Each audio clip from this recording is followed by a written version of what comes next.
Okay, hello world.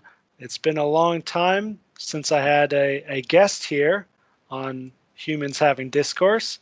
Today we are graced by Sravaniya DiPecoraro. Did I say your name right?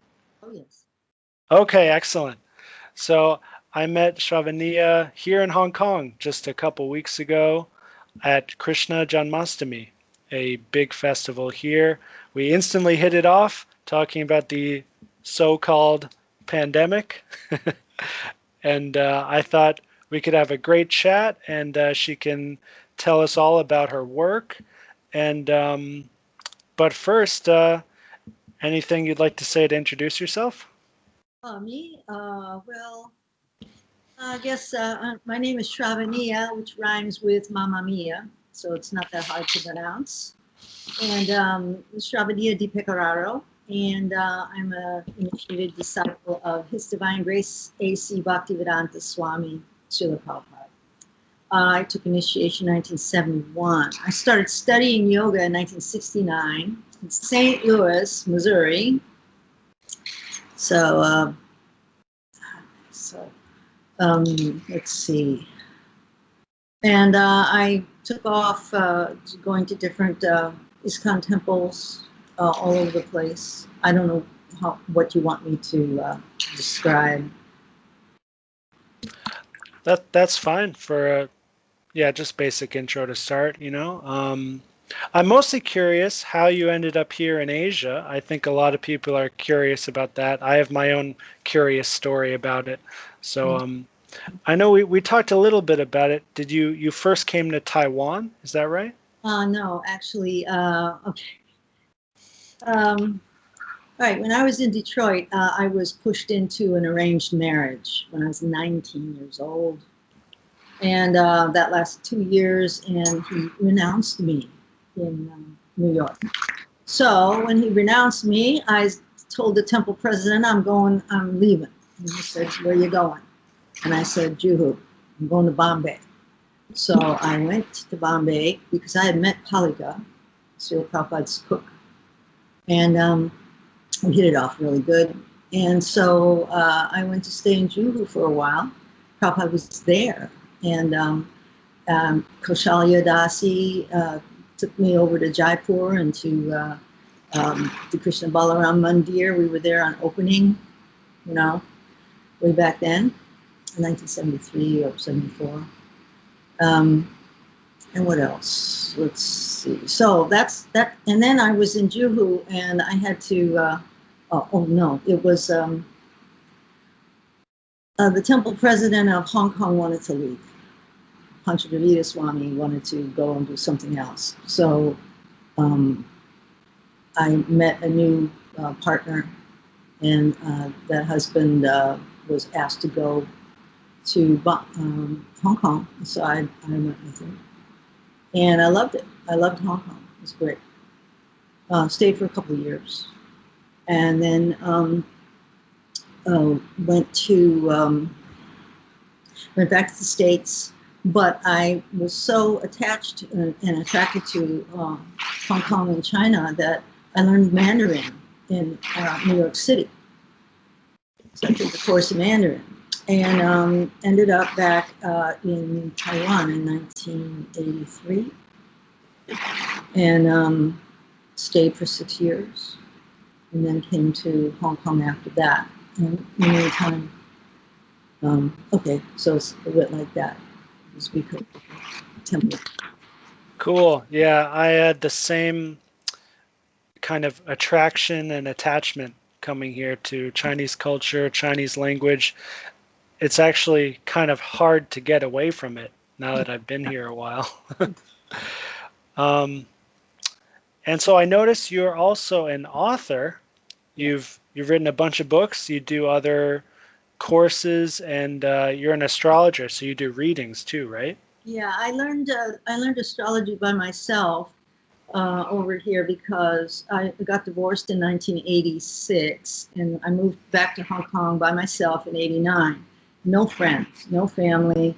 I'm here alone, so I started to connect to my guidance, and the tarot cards. I didn't believe in tarot cards. I believed in astrology because that's mathematics. But somebody did a reading for me. I said, how do you know that? And she says, it's in the book, I said, can I borrow that book? And I borrowed her cards and borrowed the book. And I read for myself tarot every single day. And it helped a lot because I was working. I was teaching yoga and working for myself. And things were very, very moved forward and progressed nicely. But I did readings for myself, and I did readings for friends. And when the friends introduced their friends, okay, all right, charge a little money for that. So that was how it got started. It just naturally fell in my lap in 1992. So I've been doing professional readings since '92 and studying. And what I find interesting is that the astrology, it actually demonstrates what you find in the Vedic teachings. What do you mean by that exactly? It shows that there are higher powers, and it tells you more about them, and it shows how it affects our lives. Because there's a law of nature. There's laws of nature, and if you break the laws, then that's called sinful activity. Nobody uses that word anymore, but that's the cause of trauma. Now people talk about trauma and about healing. Well, yeah, but what is the disease? What's the problem? Breaking the laws of nature. So astrology shows how those laws show up in our individual lives. They show the natural tendency of this lifetime that an individual has. And I find this very, very important, because in astrology, you can find out if something difficult is happening in a difficult time. You can find out what is the meaning of the time, what is the lesson, and how long will it last. You can find out how long it's going to last. And it's just so exact. So I just find that very helpful for helping others make decisions themselves. Help me make my decisions. Interesting. As for me with astrology, I'm still not sure about the whole thing, but I've gotten a few readings, and I guess I've gotten 2 readings. One was years ago in Vermont. A friend of mine got into it. He became very obsessed with it, and he said, "Come on, let me do a reading for you." I said, "Sure." And were you guys straight when you did this? Wavy. Okay. Maybe not completely straight, but it was a good reading though. Like there was a few things in there where I was like, whoa, that kind of like struck a chord. Mm-hmm. But not much else though. It was kind of like more like confirmation than anything else. And then I did that was like a Western zodiac kind of reading. Mm-hmm. And then I got a Vedic astrology reading in China just 2 years ago. I sent my birth information to Thakur Prabhu and his wife, who lives in Houston. You may know her, Kalindi. She does, yeah, she's into astrology too. And so she gave me back this, massive report, maybe 100 pages of stuff. And so that's kind of had the opposite effect on me, where it's like too much, so I'm not sure what to do with it. But yeah, it's definitely fascinating. I think one thing that maybe not turns people off or kind of agitates skepticism is the degree of exactness we can get in astrology. So you said a few moments ago that like astrology can show us like the trends of our life and where we're going. I think that's true. I think that's where astrology can work really well. Whereas a skeptic might say, "Oh, those astrologers, they tell you you're going to have $2.2 million when you're exactly 47 years old. Oh, they can't possibly know this sort of stuff. And I think that's where the straw man comes in, you know, of like, of making it, portraying it as something which it is not. So what are your thoughts on that? Well, it depends on what the astrologer focuses on. I've had people come to me and ask me, when will I get married and how many kids will I have? And I don't predict that kind of stuff. That's up to you, you know. Or when am I going to die? I don't focus on this kind of stuff. I focus on what you're intending to do and what you need to do to achieve that, or relationship tendencies, how the dynamic is, what's the problem, how to fix it, this kind of stuff. I'm more into Western psychological astrology. I've read, one of my favorites is Stephen Arroyo. He's my favorite. Next favorite is Liz Green. They're really good at interpreting these sorts of things. So that's what I focus on, is how to help the individual make decisions. Okay, I see. Yeah. So does that mean you also use the Western zodiac, like the 12 signs? Yes. Okay, interesting. So have you ever tried the Vedic system? Yeah, I had Nalini Kanta, my godbrother. He did a chart for both my sons, and he was very accurate. Nice. One thing is what the takeaway from my Vedic reading, now it's coming back to mind. Rahu. I have a big presence of Rahu in my chart, and that actually like made a lot of sense. And it still keeps like, because I've always been like an outsider, and I think the way I saw it on the chart, I was like, oh, okay, that makes a lot of sense. Yeah. So let's talk about your books. I have your website open here so people can see. Do you see the? Yes. Okay, so we're at barefootphilosopher.press. Yeah. And yeah, I noticed you have this book, Basic Bhagavad Gita. So is this like a translation of the Gita or a guide to it? What is this exactly? This is a study guide, and that is actually the second edition.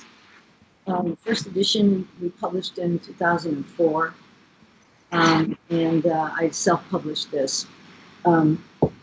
This one is done by KDP, Kindle Direct Publishing through Amazon, and that makes it very easy to get. And so about this Basic Bhagavad Gita is kind of like the thumbnail, what you need to know before you get started studying. It helps explain it to someone who has no background in it. And, excellent. And my students who I taught Bhagavad Gita courses to find it very useful, very helpful. Yeah, I think this is a great service. It's definitely something I would say is essential for many people. As for myself, I've always been into ancient texts. So when I first found the Bhagavad Gita as it is, I just consumed it in its entirety. I couldn't get enough of it, actually. But for even my friends who are, you know, my age, went to the same schools I did, and they're interested in it, and then they, you know, sometimes they'll start to read it and they just get thrown off by how foreign or exotic or ancient, and it's just hard to get into it. What is the problem is after 3 Sanskrit words, the brain shuts off. 3 Sanskrit words, and I don't know what we're talking about here, you know? So I use English expressions, and I'll put the Sanskrit in a bracket so that they can know what that means. Because Sanskrit terminology, I love it. It is very specific descriptions of metaphysical levels of life, which you don't find. Everything else you find in other places is so vague, but the Vedic descriptions, they have specific words for things. Would you say that Sanskrit is similar to Chinese in that way? I don't know too much about Chinese. I mean, I speak a little bit, but ancient Chinese, I'm not sure. Yeah, as far as ancient Chinese, I don't know, but as far as the characters in daily use, I do think there's something similar there, where there's an incredible level of depth in the Chinese characters, and A then lot of meaning. Well, yeah, but what I'm referring to is the Sanskrit terminology for functions and levels of metaphysical experience and reality. yes, that's where Sanskrit is best, of course. Consciousness, metaphysics, yeah. Yeah. So I try to bring that to the attention of the students so they can see what's going on those subtle levels. Excellent. So here are a few more books. Can you talk about these? Alchemy and Gemstones is the planets and you. This is a lecture I gave at the Hong Kong City Hall back in 2001. I gave a lecture to a group of people there who were very interested in it. I recorded the lecture and then I transcribed it, and then I add another section where I describe things in more detail. And I give Vedic references, and I give references to other writers who are well known. So it tells you what vibration the different gems are and how they relate to the planets. And so you can kind of get an idea of vibration frequency. Is this how astrology can be effective? Is the vibrations from different planets and stars and our own vibration and the connection there? Is that part of it? That's true. You know how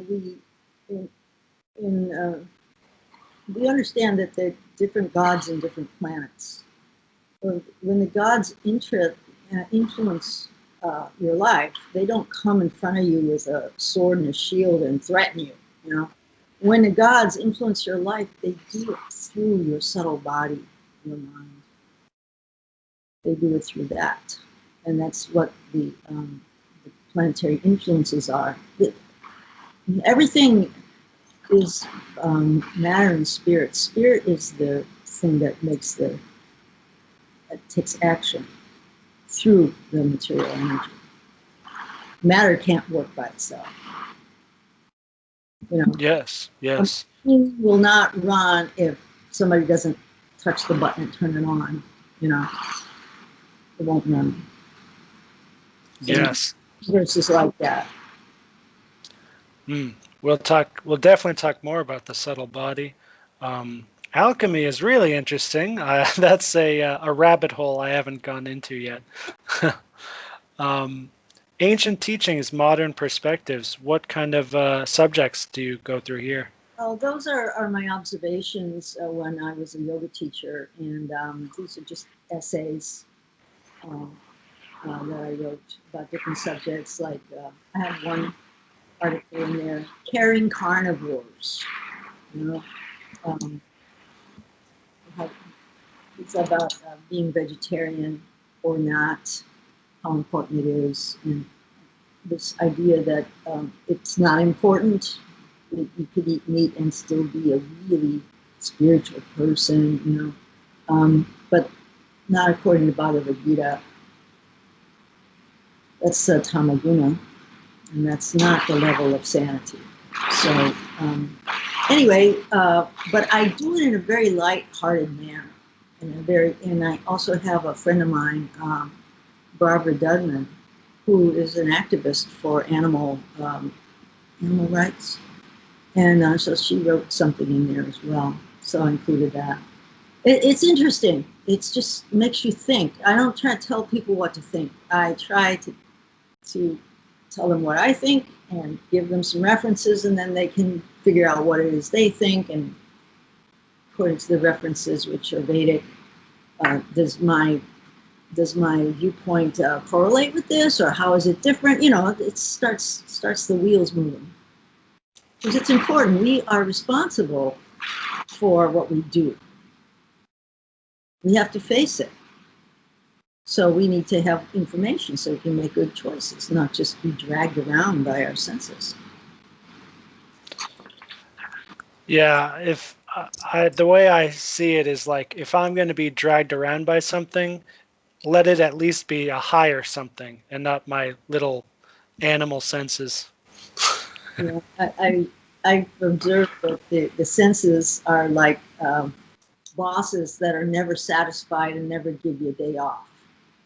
You know, they're unrelenting bosses, that masters that tell you what to do, and they're never happy with what you did, and they want more, and they never give you a day off. That's what the senses are like. That's a good analogy. They are definitely never satisfied. That's for sure. They always want more. If you get what you want more. If you don't get what you want, you get angry. So lust, anger, and greed are all tied at the hip. They're all tied at the hip. What would you say to someone who says, well, I will just fulfill all my desires and then I won't have any karma anymore? Oh, okay. So you're posing a question. Well, you have to be satisfied with enough. You know, you have to be satisfied with enough is enough. But if you do it in cooperation with the Supreme Spirit, God, and you say, you know, I have these desires, but I want to do it your way. I want to do it in a way that is pleasing you. So if you like, you can grant me, and I'll just accept whatever you decide. And he does that. In fact, I personally experienced that once in a while you have a desire that won't go away. It won't go away, and it won't go away, and you have to do it. And I found out that is God wants you to do that. This is what he wants you to do. It's not about gratifying some sexual urge, something higher than that. Something in you that won't go away, that is your destiny. To figure out how to do that in line with the laws of nature and nature's God. I agree. And, hearing you say it sparks in my consciousness those things specifically that I just can't get away from in a good way, like teaching. And another thing I'm kind of obsessed about is judo, actually. And that it's required, because sometimes these miscreants that not sometimes, all the time, they won't stop till they get knocked down, handcuffs put on, thrown in the paddy wagon. They won't stop. You can't reason with them. You can't, talk them out of it. You got to just stop them physically. So judo is good. You. Wow, excellent. Thank you.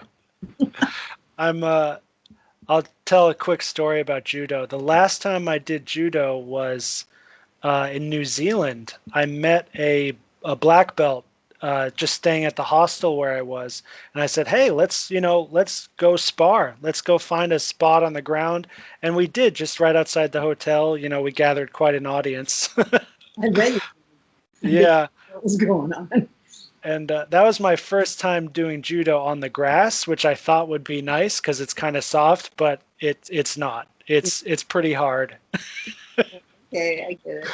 Yeah, and we were both pretty bruised up and didn't want to walk at all the next day. But the funny thing that happened was that night I couldn't sleep. My mind was so bewildered by, oh, how can I counter that move? How can I do this? And it just, sparked this thing inside me that just was good. It's a higher thing, like what you're talking about, of constantly, how to maintain the flow state and effectively. how to improve in that state, and it's just like overwhelming for me and positive, and it's unfortunate it's hard to practice. You need a dojo, you need a partner, same body type. So hopefully I'll figure that out soon. Mm. So here are two more books, Karma and Reincarnation. That seems self-explanatory. That one, that was a talk that I gave in Hong Kong, probably in 2016, and I transcribed it into a book, and we're going to have it translated into Chinese. We have a translator, and we expect to have it ready by Chinese New Year next year. Excellent, great. And the basic yoga sutras, that looks interesting to me. Is that connected to Patanjali? Yes, it is. But this is the Ashtanga yoga system, and it focuses on the yamas and niyamas. This, K. Patabi Joyce, who was the founder of the movement of Vinyasa, Ashtanga Vinyasa Yoga, he said, yoga is an inner practice. The rest is just a circus. And the inner practice is something that is just left out. It's just not taught. They touch on it and then they go on to something else. Because the inner practice is so different from our culture now, the popular culture now.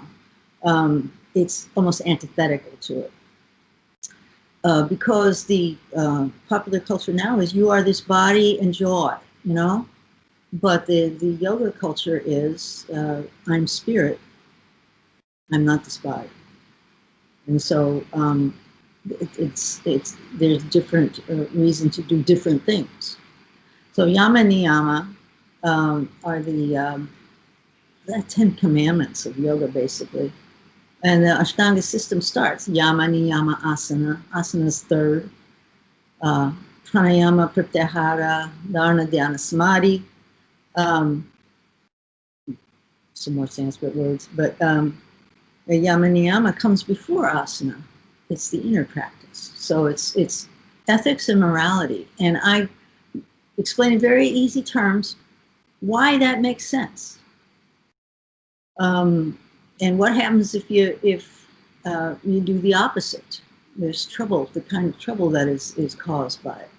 So it really makes you think that maybe this is worth doing.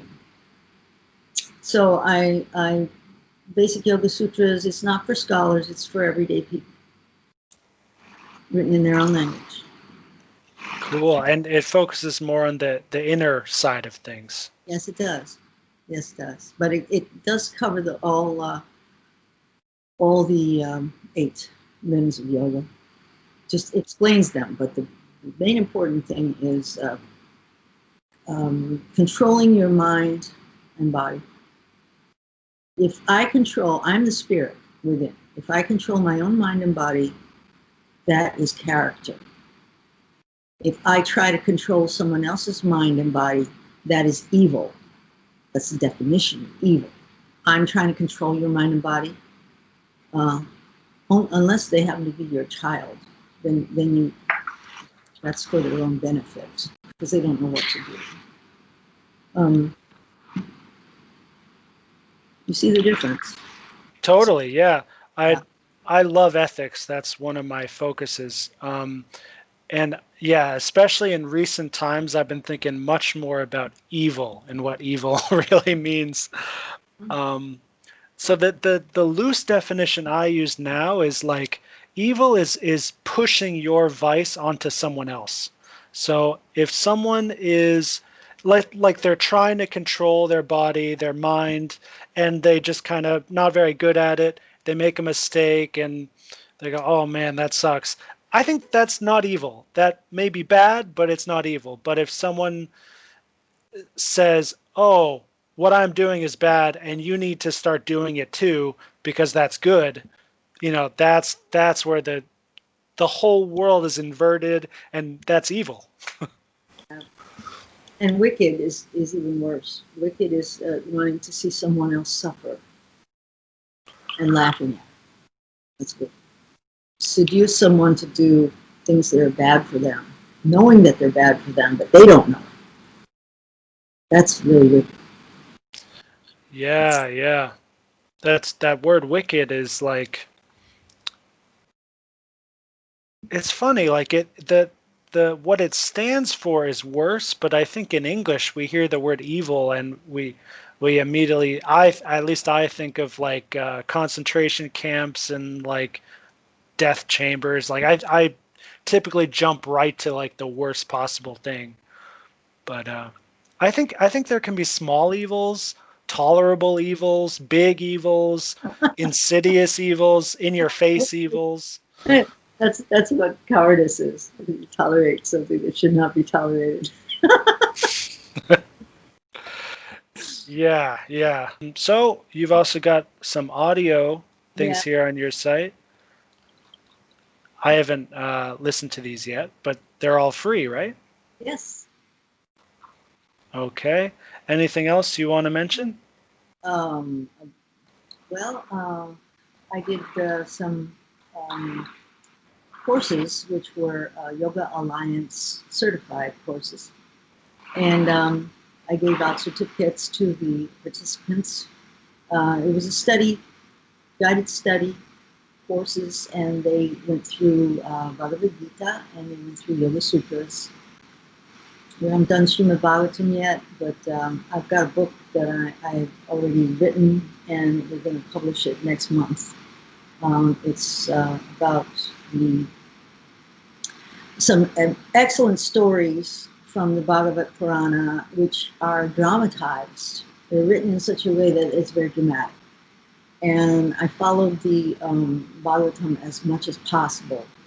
And then I have, but I had to put some expressions and some gestures and things like that to make it come to life. I used to write scripts for performances. We performed for Prabhupada before, like into players in New York. And these are very moving. There's a lot of lessons and teaching you can get from them. And so that's what's coming up. Excellent. You're showing the thing about tarot, scary tarot cards. There's a recording, and there's an audio there. If you click on it, then you can listen to me talk about it. How these scary tarot cards are not really scary, and I tell you what they mean. Yeah, there's the. This looks like a coaching program you do for life path, finding a life path. Life path is what I called my astrological readings. Ah, okay. I do numerology, astrology, and tarot to answer their questions of things that they're concerned with. And I have a blog where some of my things are written. Excellent. Cool. All right. So that is Sravaniya DiPecoraro. That's an Italian name, right? Pecoraro means shepherd. Wow. Yeah. Beautiful name. Yeah, that's what it means. And not a shepherd who eats the sheep. Okay, a shepherd who takes care of the sheep because they don't know which way to go. So the shepherd guides them. Stay away from danger. Here's where you go. That's a tough job, but someone's got to do it. So let's talk about the soul. This is the main reason I wanted to talk with you. You mentioned you were researching, especially the subtle body and kind of the mechanics of that. So first of all, I think this is a tricky question, but I'm wondering how you would define the soul. What is the soul? How I would define it, according to Vedic Bhagavad Gita. So the spirit, Atma, spirit self, right? But what we are encountering here in the material world is conditioned souls. What does that mean? Spirit is spiritual energy. It's eternal. It's conscious. It's full of knowledge and bliss. Okay? It's a person, and the eternal spirit is covered by material energy in a subtle form. So a spirit's covered by a subtle body, and whatever he sees through the lens of that covering. And that covering is conditioned by 3 modes of material nature. And it is impressed with, it has the impressions of his past karma, which is called vasanas, the impressions. So when we're talking about a soul, I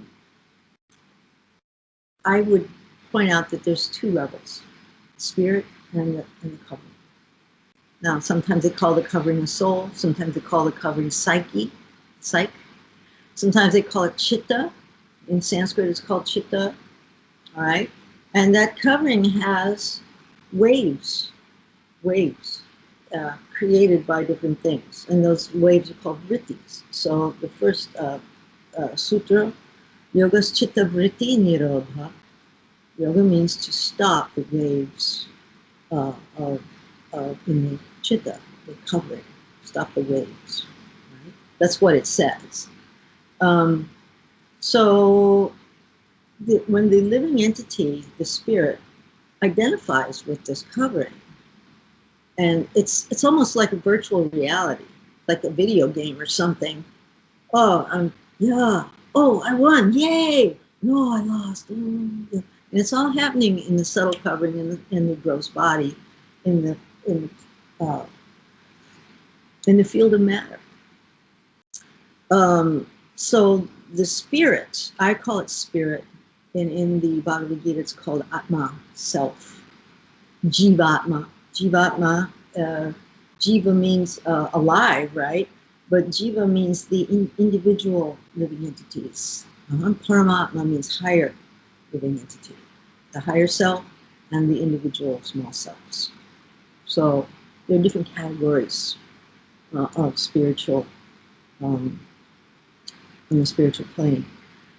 However, what we find when we get off the beaten path here on the Earth planet is anything that's invisible they call spiritual. But I have a problem with that. Okay, that is too vague. There's a lot of metaphysical, invisible material existence around us. It's not spiritual. Okay, just because you can't see it doesn't make it spiritual. So, we're going to talk about this subject. When we say spiritual, we mean on the position of the eternal living beings. We don't mean the subtle body. Now, the subtle body, that is the thing that you have to understand better. The other day I was inside, and there was Typhoon 8. Remember that typhoon? And the windows were rattling, and the rain was pitter-pattering, and the wind was blowing, and I was inside, and it wasn't affecting me because I was sheltered inside. And I said, isn't this kind of like what happens in your mind when you get upset? There's a storm that's going on, happening, but that's not really touching you. But you know it's there, and you could open the curtains and watch it, but actually it's not affecting me, and that's just how the mind is. There's an upset, emotional thing happening, the argument, storm, whatever, and it happens over there in the subtle body. And to become self-realized means to know that that's not me.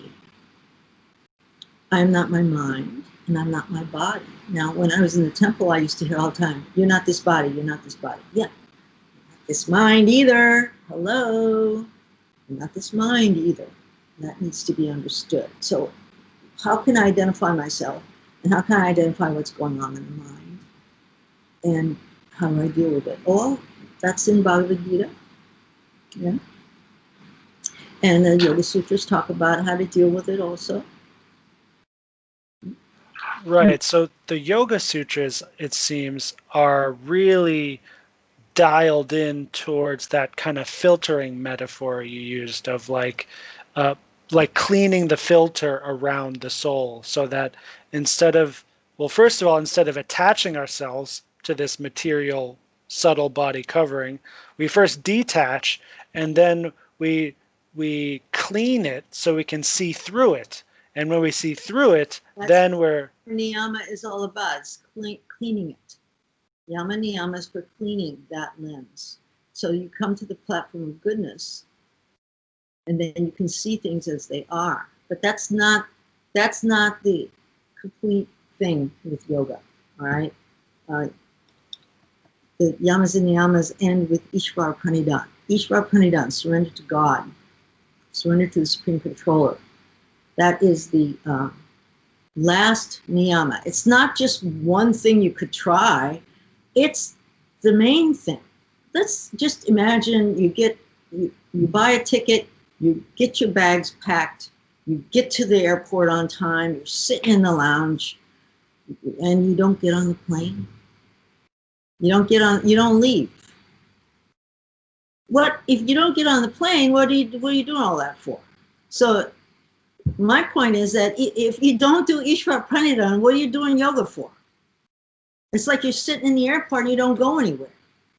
The whole thing is to bring you to understand the higher self, and you have a relationship with him.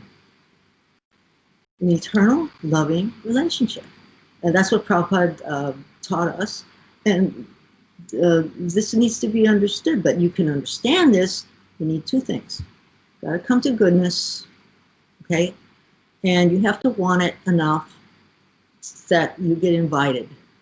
The spiritual master finds you.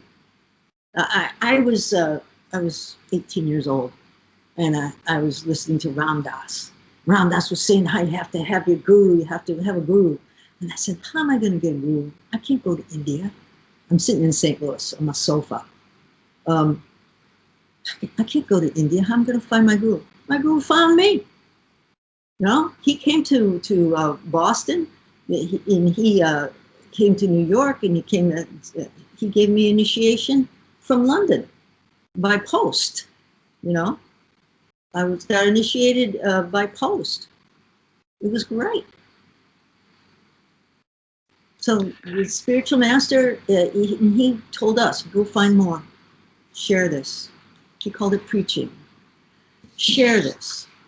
So that's our job. And so when I write books, I'm sharing in a way that they can understand, so that and I point them to, there's more with Prabhupada's books, this one, that one. And it's all online. You don't even have to buy books. You just go to a database or Prabhupada.io, and everything is there. All you got to do is just learn how to use it. And anything you want. That is the beauty and the curse of the internet, I think, because it's all so thoroughly free and available, and there's so much of it.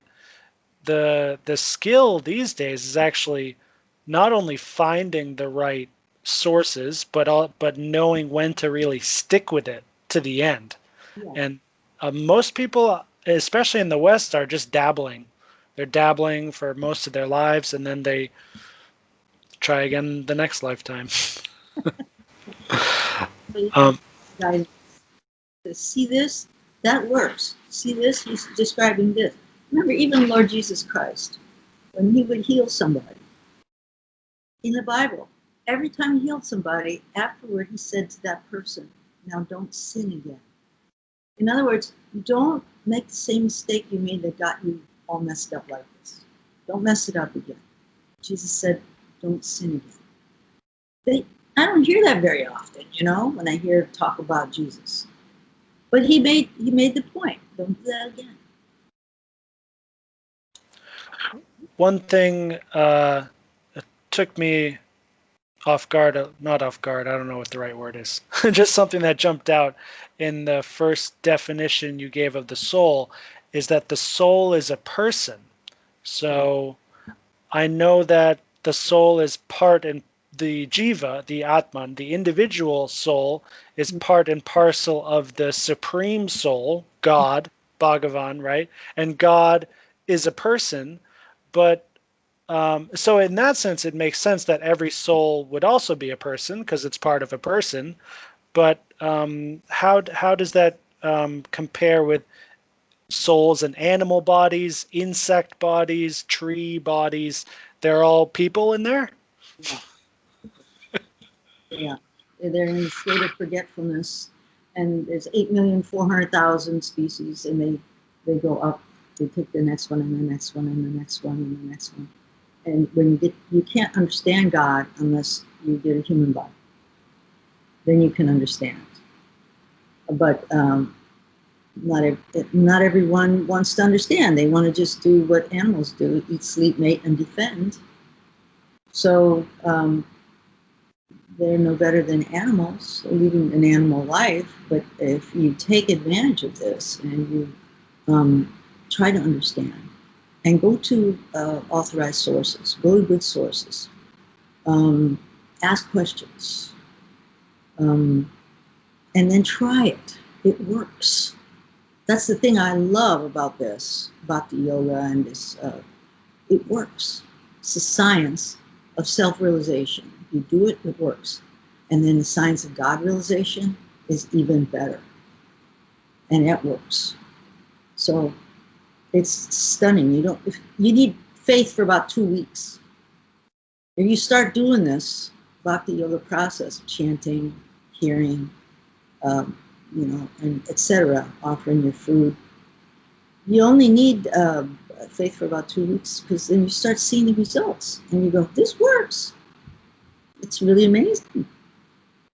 So many of my God brothers and God sisters, they just have these amazing realizations. And I'll be chanting and I'm grinning from ear to ear and I can't stop. I don't know why. I'm just chanting and I'm smiling and feeling happy and raising my arms, and it's because that's what it is. That's what it is. Ananda. You should know a thing or two about that. Yes. Hopeless. It's hopeless. It's good when Krishna's name and Krishna are the same. So I'm smiling because he's there. Yeah, that part of our theology, that the name and God himself being the same, it makes sense to me, like very kind of easily in a conceptual way, but to fully accept that in my heart is like crazy. I'm nowhere near at that point, I think. It's inconceivable. Okay, I'm glad you agree. Yeah. Okay, so the living entity in the body of a dog or a cat or an ant is the same quality as in a human being. And guess what? The higher self is there too. So God is in the heart of every. You can go on Japa Walk, and any creature you see, any snail that's crawling on the ground, or any butterfly, just meditate on the fact that the higher self is in their heart. Paramatma is in there. So you see two lights, one big one, one small one in their heart. That kind of meditation is fun and it's real. You just picture it. Just think about it. Any stranger I pass, God is in their heart. How can I not be nice to them? So the big light is God, the small light is the jiva? Yeah. The soul? The living entity, I mean. So I was going to ask you how we can know the soul, and it seems you already answered that question by engaging in Bhakti Yoga, which has been called the science of self-realization and God realization. Now, as for me personally, I'm fine with that as a label, but I know a lot of people, they hear the word science and they think microscopes, telescopes. So what are some of the nuts and bolts that you think make it a science, make it repeatable, let's say? Well, if you do the process, it works.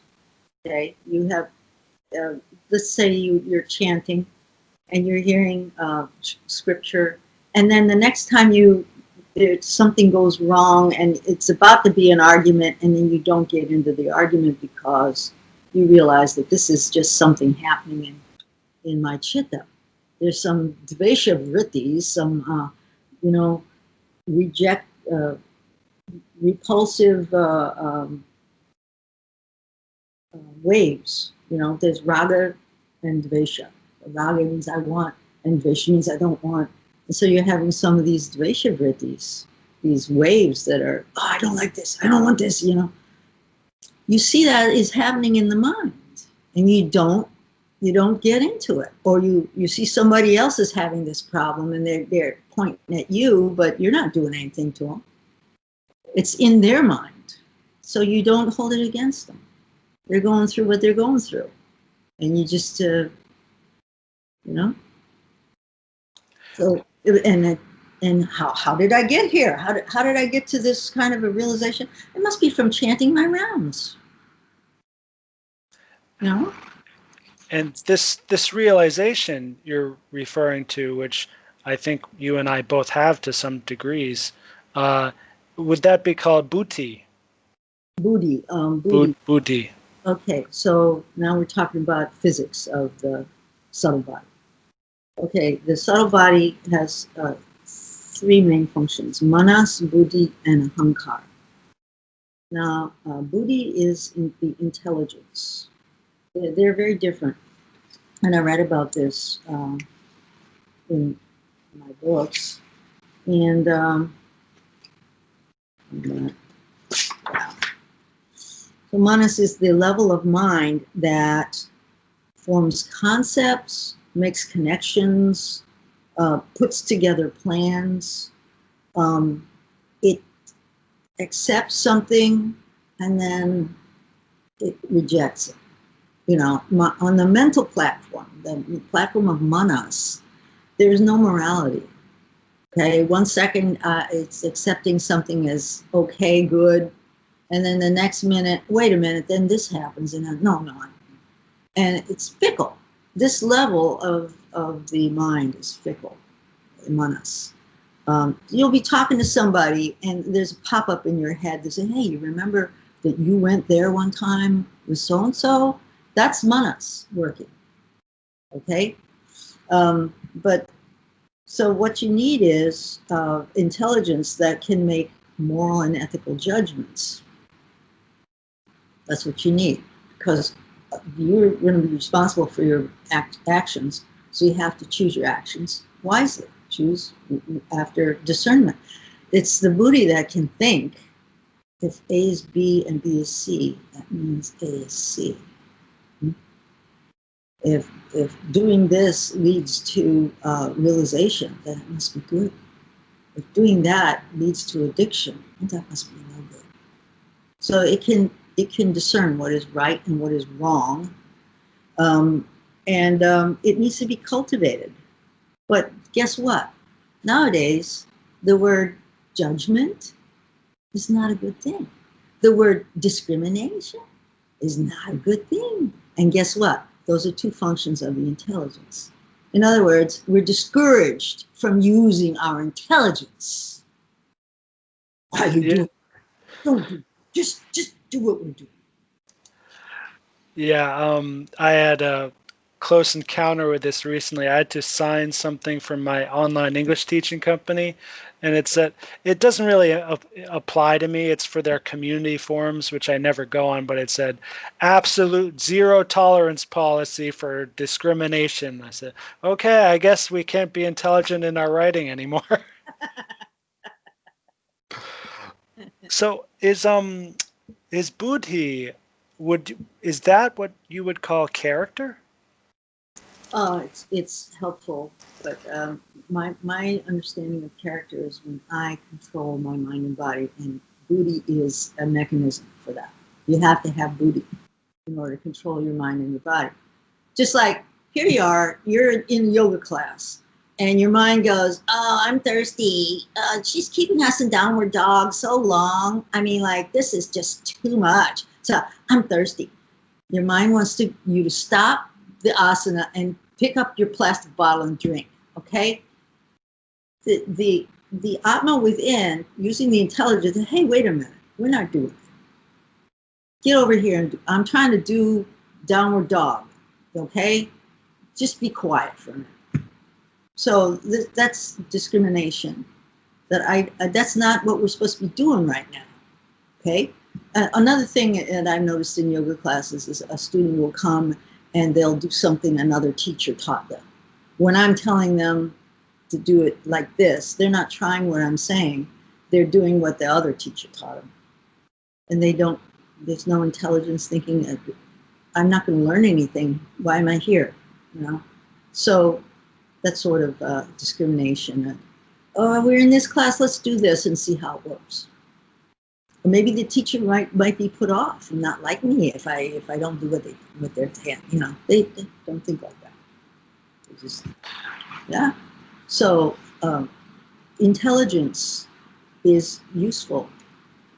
It's used by the spirit to control his own mind and body. That's character. So it seems like Buddhi and Atman, somewhere in between those two is character. Am I right about that? Or Buddhi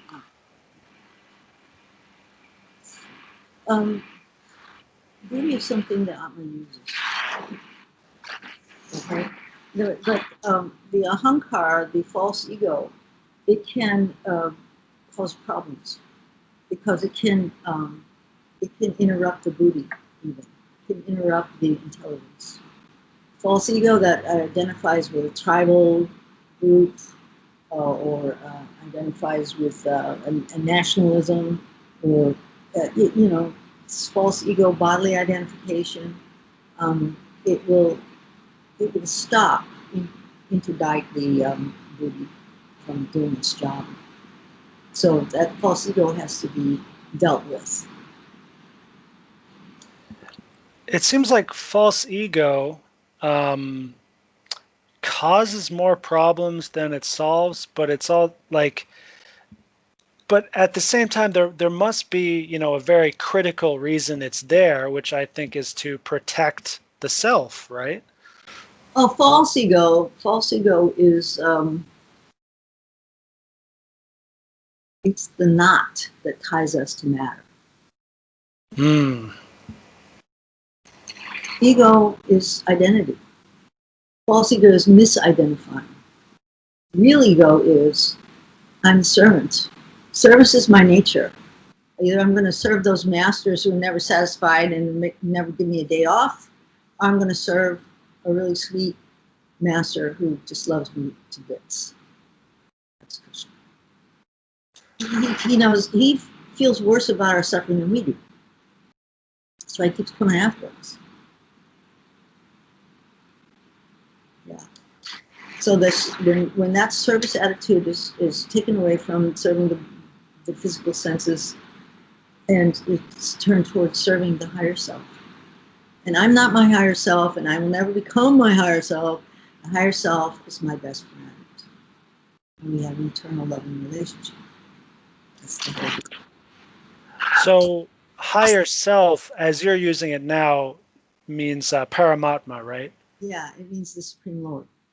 Okay. So I'm still really curious which Sanskrit word we would use to describe character, in the sense that, having even the highest intelligence and realized wisdom would still just be a part of our character, right? Character seems to be something a bit greater than just buddhi.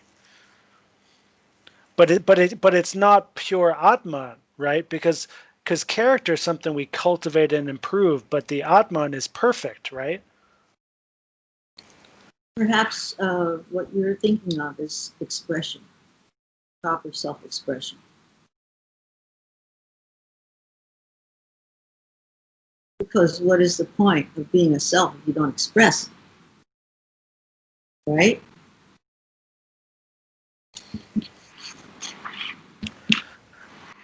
So we have the soul in the center of everything, right?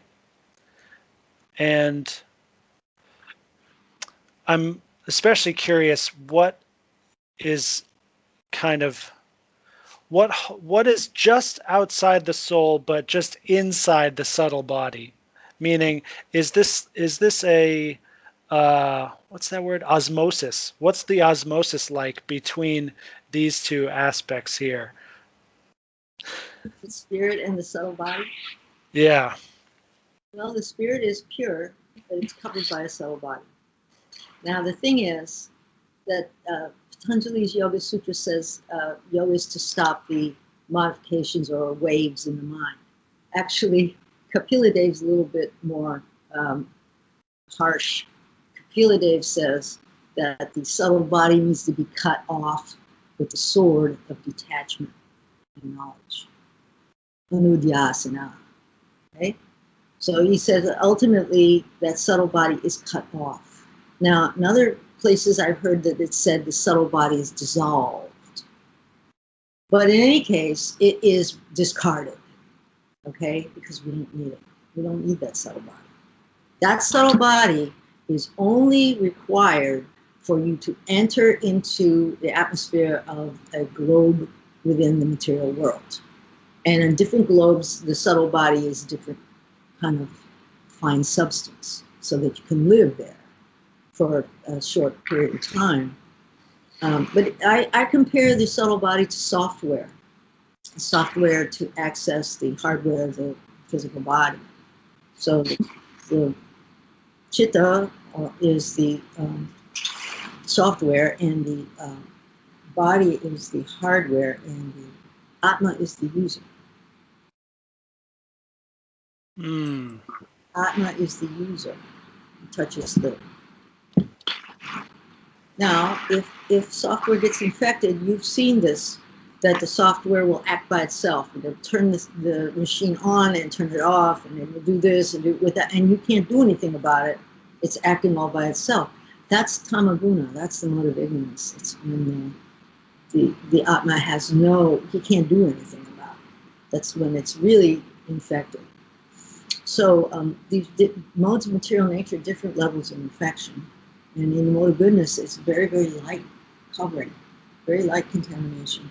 So that's when you can actually see. But it's up to you. You have, as an individual spirit, Atma, self, you have consent. Your consent is the most important thing. Yes or no? So in the end of Bhagavad Gita, Krishna says, I've told you everything. Now think about this carefully and then do what you wish to do. He didn't order him, tell him you're going to go to hell if you don't do everything I have ordered you. You know, this isn't the way it works. God respects our right of consent. Anybody else who doesn't, you know, God respects our right of consent. It's up to us. Yeah, that reminds me of what you said earlier, which was what evil is trying to take away someone else's choice, to impose something on them, or to instead of letting them choose, we try and choose for them, and especially it can happen wickedly. I'm curious what the connection is between the three modes of material nature and the three aspects of the subtle body. Are they all interplaying in different ways, or is it more of a discrete thing where like buddhi is sattva guna, ahankara tamaguna, manas rajaguna? Is that? Buddhi switches on. It's the light switch that goes on in goodness, in the sattva guna. So in goodness, the buddhi turns on. Yeah. Then but even in the mode of goodness, one can be conditioned to happiness. This is stated in the Bhagavad Gita. Yeah. So until you meet a pure devotee and you understand that you have a relationship with the Supreme Lord, you know, that false ego can still be there. There can be in the mode of goodness and have false ego. But the modes work on the whole subtle body, not one at a time. Right. That makes more sense. Yeah. A story about one of my students. So I rarely talk about yama and niyama or anything like that in my yoga classes because they came to exercise, so that's what I taught. But this one was more interested, and I talked to her about vegetarianism and told her how it makes the mind clearer. And so she tried it, and she told me that after 40 days, my perception was so different. I saw everything differently in 40 days. See, it works. Science. I want to continue with an analogy used about rope. So the ahankara, the false ego, is like tying a knot out of the rope. Yeah. And it seems like, I like this analogy because I think you can explain all three aspects with it. So the buddhi will tell us how to untie the knot, and then the manas is saying, oh, here's more rope. Play with all the rope. Well, you just don't have enough rope. That's why you're not happy. Just a little more. Just a little more. Just a little more. What? Get a new kind of rope. This is nylon rope.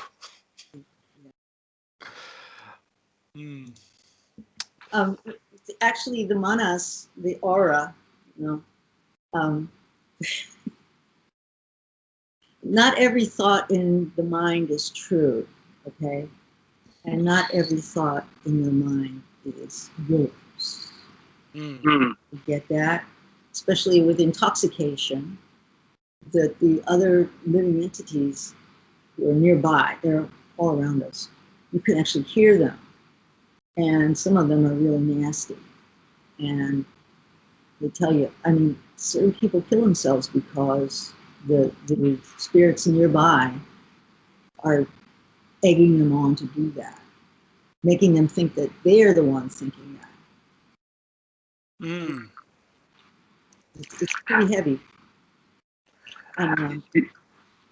It's something that needs to be understood. So, yeah, saying about the gunas, about the rope, this sounds to me like some Buddhas nearby egging you on. Right. Excellent. Great. I hope so. Yeah, this kind of discourse we're doing now, trying to hash out the details and the map for the realized knowledge that I guess we've already accepted. I think this is exactly what Prabhupada would call real philosophy, right?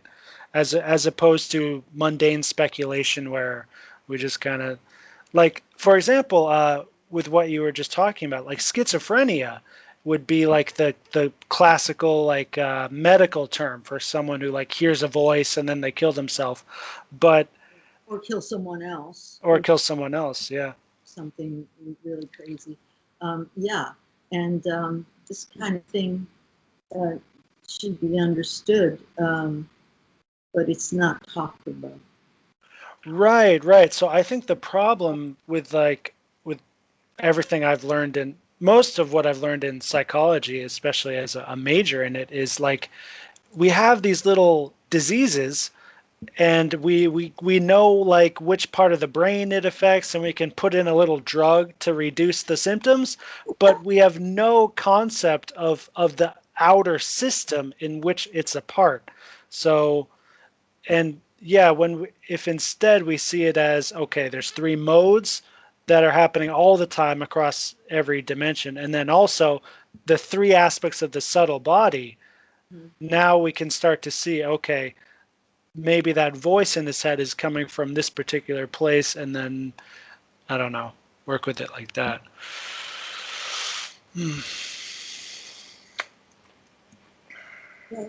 I'm studying a book called The Spirit's Book, which is a really old book. It's by Alan Kardec. And I got this 30 years ago, and I've been studying it, and it seems to explain what I understand when I'm dealing with guidance, spirits, dealing with my own mind, because it talks about 10 grades of spirits, and this is what he's treated it like science, where he would explore with mediums. He had like 1,000 questions. This was back in the 1850s when they had seances in France, when they would sit around the table and then they would call the spirit, and the spirit would come in. And so he documented all of this, documented his questions and what the spirit said through the medium. And he had 10 different mediums, and then he collated, okay, she's saying the same thing as she's saying. You know, they don't even know each other, but the same thing. So then he put it together and he made some deductions, you know, about, so it looks like that there's a evil spirit, and then there's neutral spirits, and then there's mischievous spirits, and then there's higher spirits, and he would describe them and their characteristics. And it sounded to me like the modes of nature. It sounded like the evil spirits are really, really covered with a weapons grade thickness of, you know, Tamaguna. And then the upper spirits, they're in the mode of goodness. And then he even acknowledged that there are spirits who don't have any covering. It's very fascinating that he is discovering through exploration and experimenting psychologically with others that the Vedic version is being confirmed. So the ascending process of knowledge is meeting the descending process of knowledge, and it's fascinating, and I'm just really trying to explain it. You know. So yeah, you have spirits in the manas. They interact in there, and you can hear them.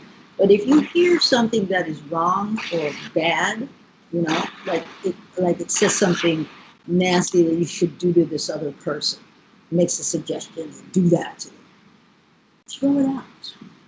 Reject it. Push it away. Don't let it reside there. Because if it stays, it will dig in. This is very important. You have to clean it up, you know? One thing I've noticed and I've played around with a lot is the timbre and like the sound quality aspects of the voice that's happening in my head, which, as you've said, a lot of times it's not even our own thoughts, it's not even our own voices. I'll hear maybe a nagging voice to do chores. That's from mama, right? And but I sometimes notice this like really powerful, inspiring, like commanding kind of voice that gives me the chills, and it really works, really motivates me. And so sometimes I try to, mentally, of course, try to like seed maybe to get the voice to kind of come back more, or like just invite it. But here's the thing. You ask Krishna for his advice, he'll give it to you. That's what Arjuna had to do. I'm a soul surrendered unto you. Please instruct me. Remember? And then Krishna stopped talking, casual talk, and then he got on. So if you want advice, ask him. Go to Mangalarti and say, thank you for everything, and please give me your good advice today. And of course, a great friend, a great master, a great lover will always be thrilled to give it, I think.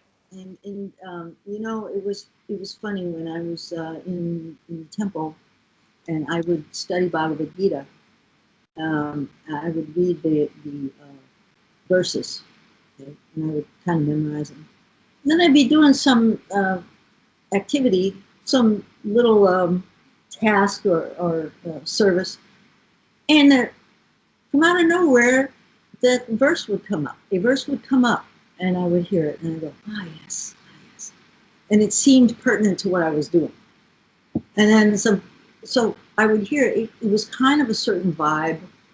And then I started to get suggestions in that same vibe. And I said, I wonder if that's Krishna telling me something. Because he first spoke in Bhagavad Gita like that. And now I'm hearing a suggestion which is good for me. I wonder if that's him. You know, I would wonder.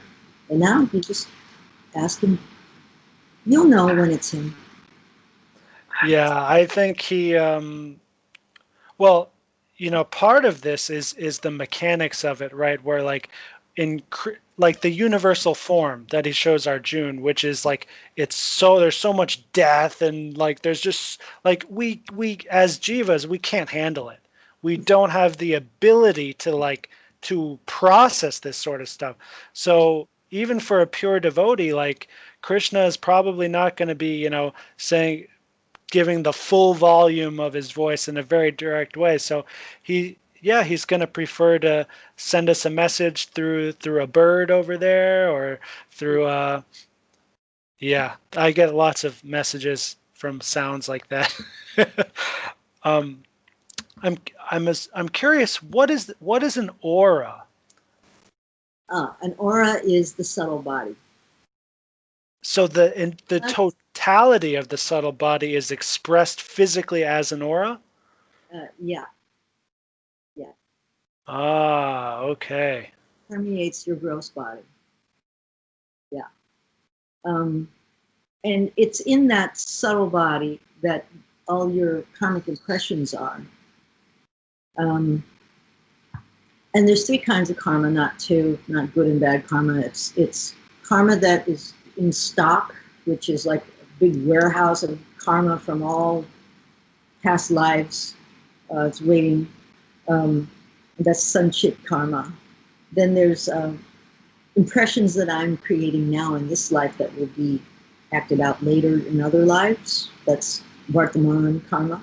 But prarabdha karma, this is fascinating. Prarabdha karma is the karma for this life. It's your destiny for this life. It is your natural tendency in this life, and it is depicted in the horoscope, which is like a blueprint of your process for this life.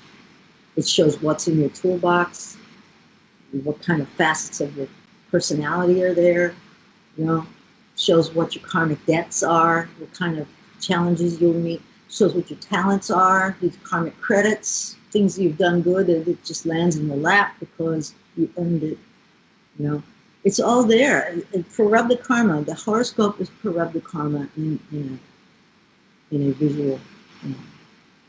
So I found that fascinating. It's just so exact. Nothing is by chance. Yeah, I agree with that. So when the soul transmigrates, chooses a new body, it will bring some karma with it, right? Oh, that's not how it works. The Yeah. soul body drags the spirit to the next body. Oh, so the soul is always trying to go back home, right? Well, the soul is not. He doesn't know about that. He hasn't woken up yet. He wanted to try to be the controller, the enjoyer, and so on. And he's going from one body to the next, to the next.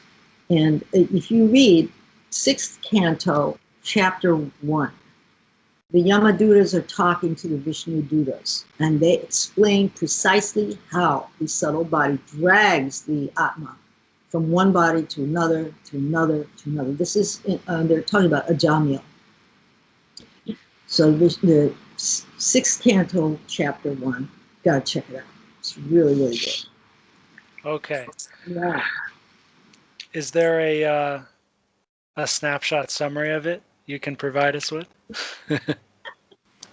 Basically, it says that the urges in the subtle body just are endless, and they push the living entity to do this, to do that, to do that.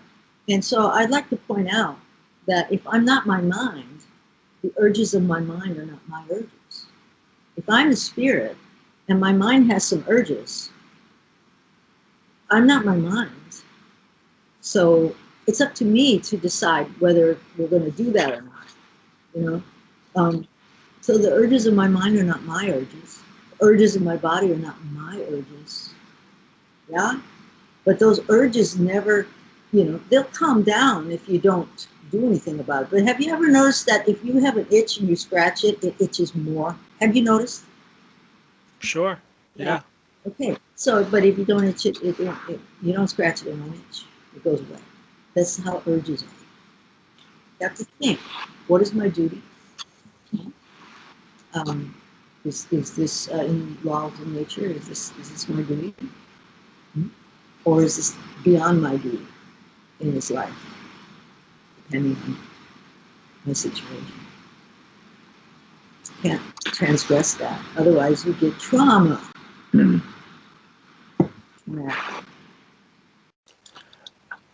One thing I really want to help others with is ahankara, which I've been really good at detaching from, but I also don't know how to teach it to others. I feel like for me, it's been a long process of many years. Long before I even read the Bhagavad Gita, I was doing shadow work and lots of stuff to get rid of my ego, which I knew from a young age, like I really didn't want to be I didn't want that thing, you know, messing around with me. So I'm just wondering if you have any practical, even exercises or something we can use to either to witness, like when we're caught in false ego, and perhaps how we can limit that or detach from it more. Well, okay.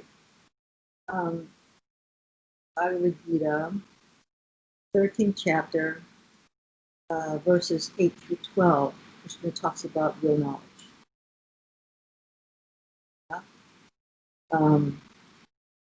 And actually, it describes excellent character. It talks about humility and this really nice long purport. But false ego, false ego means that I'm proud of myself. I think I'm my body, my mind, and my nation, and I'm proud. And all this proud. No, don't be proud. It ain't gonna last, okay? it's temporary. Don't make your happiness dependent on something you can lose.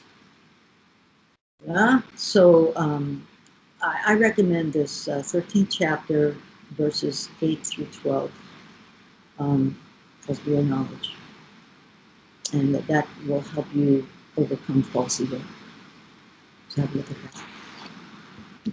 The illumination to get rid of the darkness, basically, right? Yep, not this body. Even if I was king, I could lose it. That poem by Percy Shelley about Ozymandias. Those two feet, and it's about a statue of a king, and the monument has been torn down. Behold, I am Ozymandias. Be afraid of me, and it's all gone. It's nothing but desert around it. Whatever he had is gone. He's gone. So that very really tears the rag off the bush. As far as no matter what you get, he's like, you're king of the whole world. Yeah, that's true. It's a very sobering fact, but it's a fact nonetheless. Yeah. So are you working on a book about the subtle body now? Yeah. I'm working on a book about spirits in the material world, is what it's really about, and about disembodied beings, and about the subtle body, and about what we're discussing, really. The self is different from the body and mind.